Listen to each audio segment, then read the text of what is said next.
Royal Enfield's famous single-cylinder thump is about to be joined by the rumble of a new parallel twin engine. To be fitted to the company's new Interceptor and 650 and Continental GT 650 models, the new parallel twin has the typical Royal Enfield vintage look coupled with power and torque figures that are a considerable step up from the company's single-cylinder lineup. The last time a parallel twin was fitted to a Royal Enfield, it was on the 1970 Interceptor, and the new 648cc lump stays true to its style heritage with its air-cooling fins and lashings of chrome. The single overhead camshaft, fuel-injected design produces 47 bhp 36 kilowatts and 39 ft-lb 52 Nm. Drive is provided by a 6-speed transmission, which is unheard of in a Royal Enfield. The sixth cog is a welcome addition that should provide better fuel economy and make long highway journeys a lot more comfortable. In other words, it should feel like the engine is about to explode as per some existing models. Royal Enfield also worked a lot on the acoustics of the new engine to ensure that the exhaust note is just as memorable as the single-cylinder unit that loyal fans have become so accustomed to. The new twin has a 270-degree one-piece forged crank with a balanced shaft and, along with the twin mufflers, should provide a sweet V-twin rumble.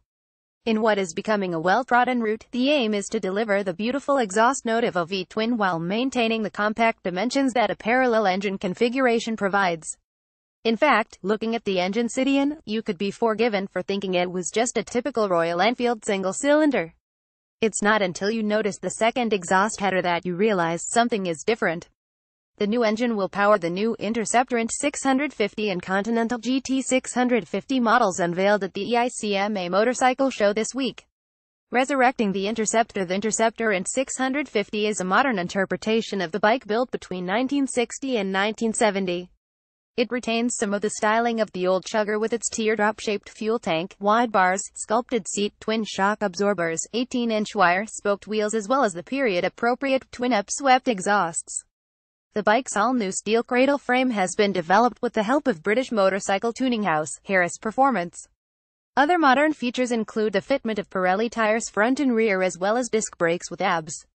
Overall, the Interceptor and 650 looks extremely stylish, especially finished off in crush orange. Revamping the Continental GT, Royal Enfield is also fitting the new engine to the redesigned Continental GT 650. The new Continental shares much of its styling with the original 535cc remaster from 2013, but the engine, frame and driveline are shared with the Interceptor and 650. The subtle styling differences include a small oil cooler on the front, while the remote reservoirs for the rear shock absorbers have been moved to the top of the bike rather than being at the bottom of the shock. Royal Enfield has not stated whether this Continental will replace the current model, but they will most likely be sold alongside each other. Official pricing is yet to be announced for either bike, but we expect them to go for slightly more than the current crop of Enfields at around $810,000. So how does the new parallel twin sound? Check out the development video for the new Royal Enfield Interceptor and Continental below. View Gallery 14 images.